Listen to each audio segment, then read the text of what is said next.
All right, Sky Squad, we are back in the building and we got to talk about these Real Housewives of Potomac season 10 reunion looks. So, when I see that the theme is red, this was something that I had been speculating about for quite some time. I really went through and I thought about what Potomac likes to bring, and I think that they always try to do something a little different than they've done it before. And they choose colors that aren't necessarily always the most popular choices. And I like that. I like that they're willing to take risks. I like that they're willing to be bold. And this year is no different. So they did red with a twist. They did it as wearable art. So I had to go deep into the archives and I had to think about what is wearable art.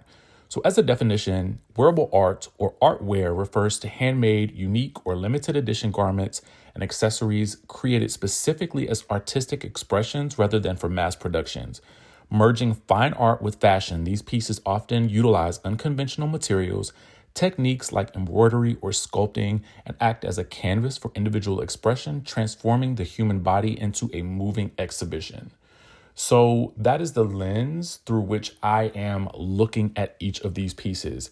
I also think about people like Lady Gaga. I think about Tiana Taylor. I think about Janelle Monáe. When I think about wearable art, I think these are the women that really embody this idea of wearable art and they do it consistently.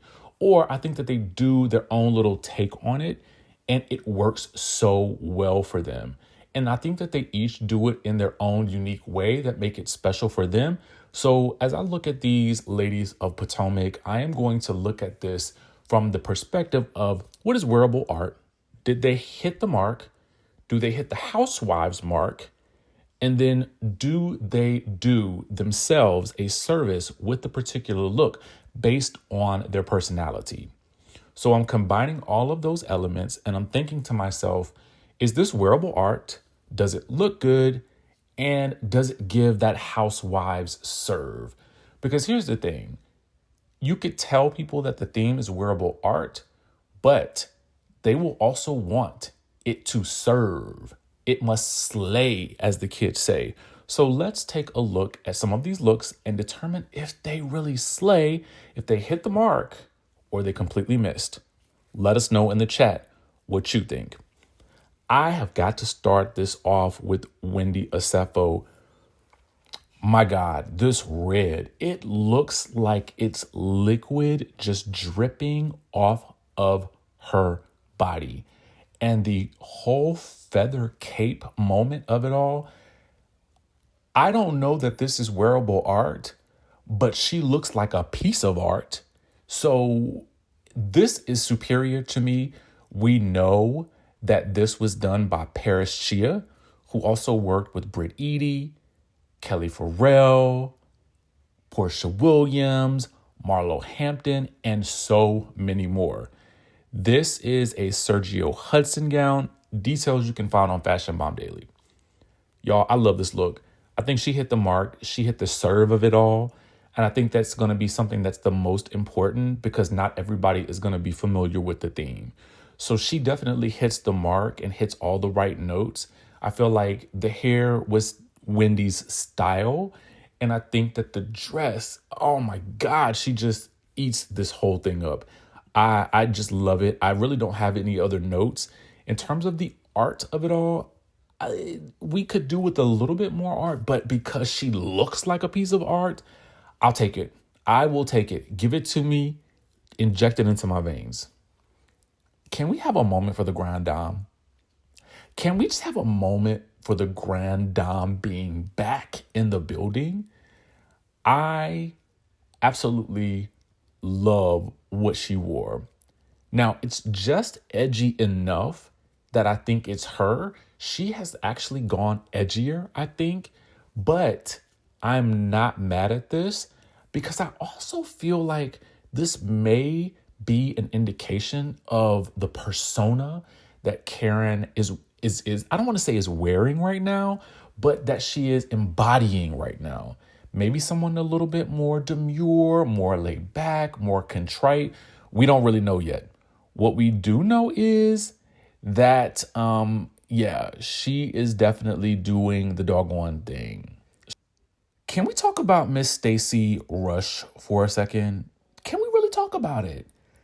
I feel personally like this looks like Stacy somewhat, but I don't know if it's giving me all of the wearable art that I'm actually hoping for. But Stacy also gives very classic silhouettes in general. So this seems like it's in her wheelhouse, to be quite honest with you. Now, I'm kind of here for the bone straight hair. There is something very Kenya Moore coded about Stacy. Granted, she's her own unique person, but there is something reminiscent in the style that she kind of walks in terms of there is something similar to Kenya Moore, and I cannot tell you what it is. Maybe it's the Detroit of it all. I'm not really certain. This dress is okay for me in terms of it being wearable art. I think she will be comfortable in this, and I think that it will work for the occasion. But given that she is first chair, I don't know. I was just expecting a little bit more, but this looks very on brand for Stacy, in my opinion. Let's move on to Kiana. I personally wanted just a bit more from Kiana. I think that she has served better in her confessionals. I think that this is super understated for her. And there's a bit of art to it, but it seemed like she was more focused on a classic look versus going for something as edgy and daring as I think that she could have, and I think that she has in her to do. So to me, this feels safe, understated, and I was really hoping for something a bit more, with a bit more wow for this. But I do love this sculptured look around the shoulder. I just need more of it in some way, shape, or form. And I just don't know if we're going to get that from this look. So we'll have to see what she can do in the next reunion, maybe. All right, so let's next talk about Jazzy. Jazzy. Now, here's the thing. This is a rose embellished gown. This to me more embodies the idea of wearable art to me than some of the other looks. I feel like there was a concerted effort here to do something different, to be bold, to stand out, and to let the dress speak, because you can see the hair is slicked back. You know, I just feel like there's not a lot of jewelry that's getting in the way because the roses really take center stage, and the color of the gown is actually the standout here. The roses kind of like feel like embellishments, like little embellishments here and there. But I think the color contrast is what kind of gives this a little bit more oomph. Not to mention that the reunion will be taking place in the month of February with Valentine's Day looming ahead of us. I don't know how it gives in terms of the serve that I know that people will be expecting, but I'm not mad at this. I'm not mad at it. I want to be wowed with something different, and I want to feel like we are walking away with something. So next, let's take a look at Angel.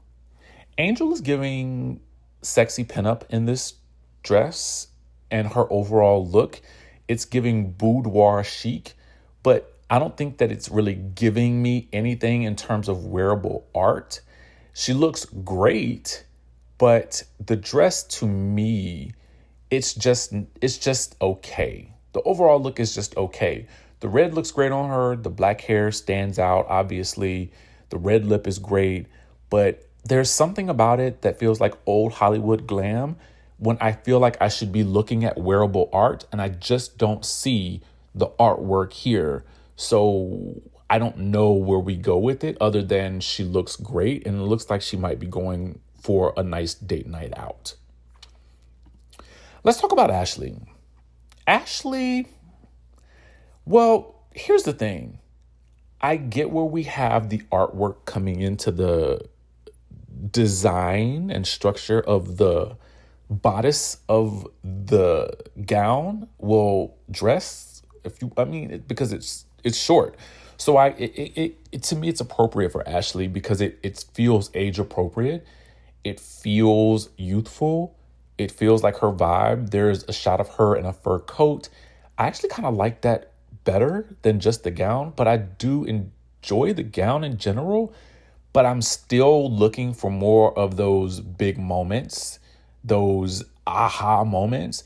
Like, even though Wendy didn't necessarily have an artwork piece, something about her entire look made her look like a work of art. Like, you could just hang that thing up in a museum.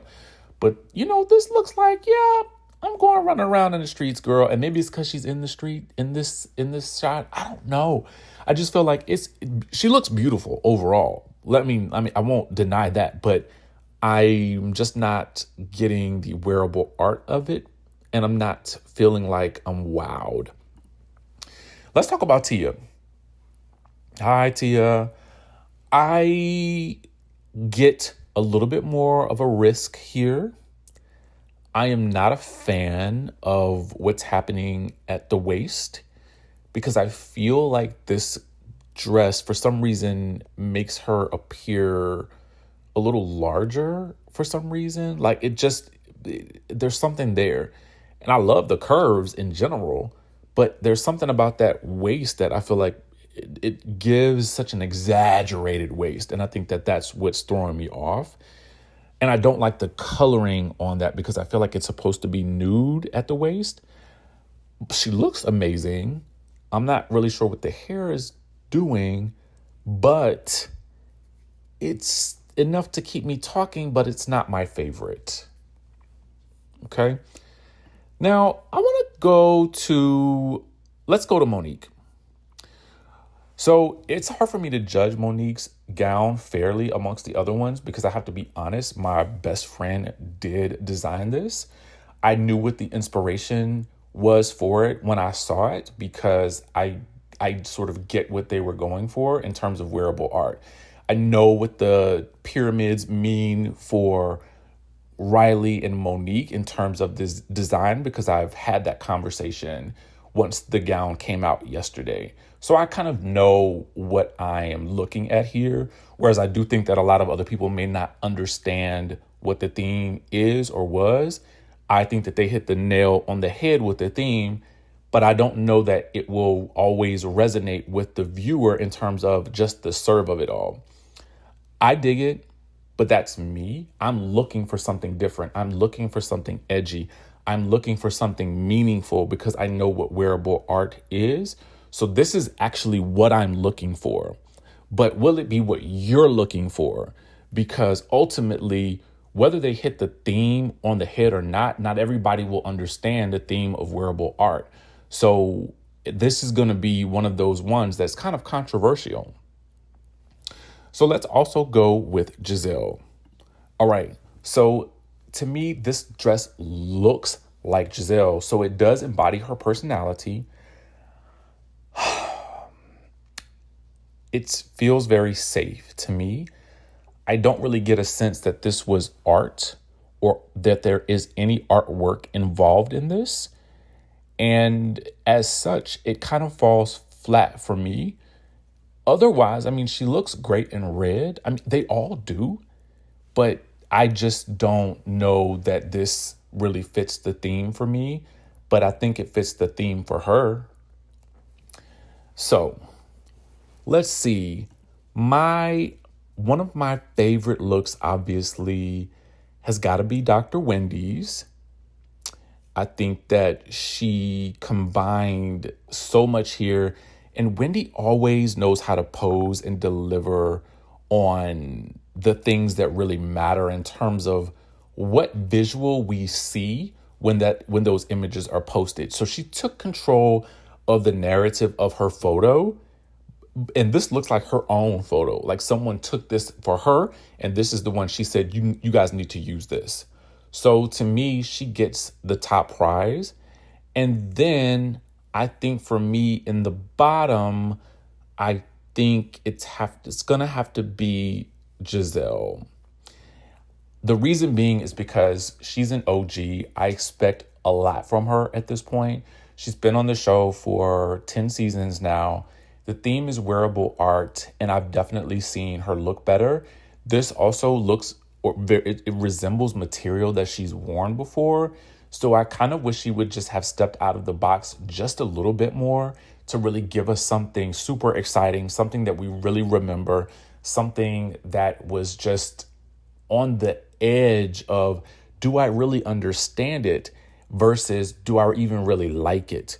You know, just something to talk about. And I just feel like she went so safe that it's not even really worth talking about.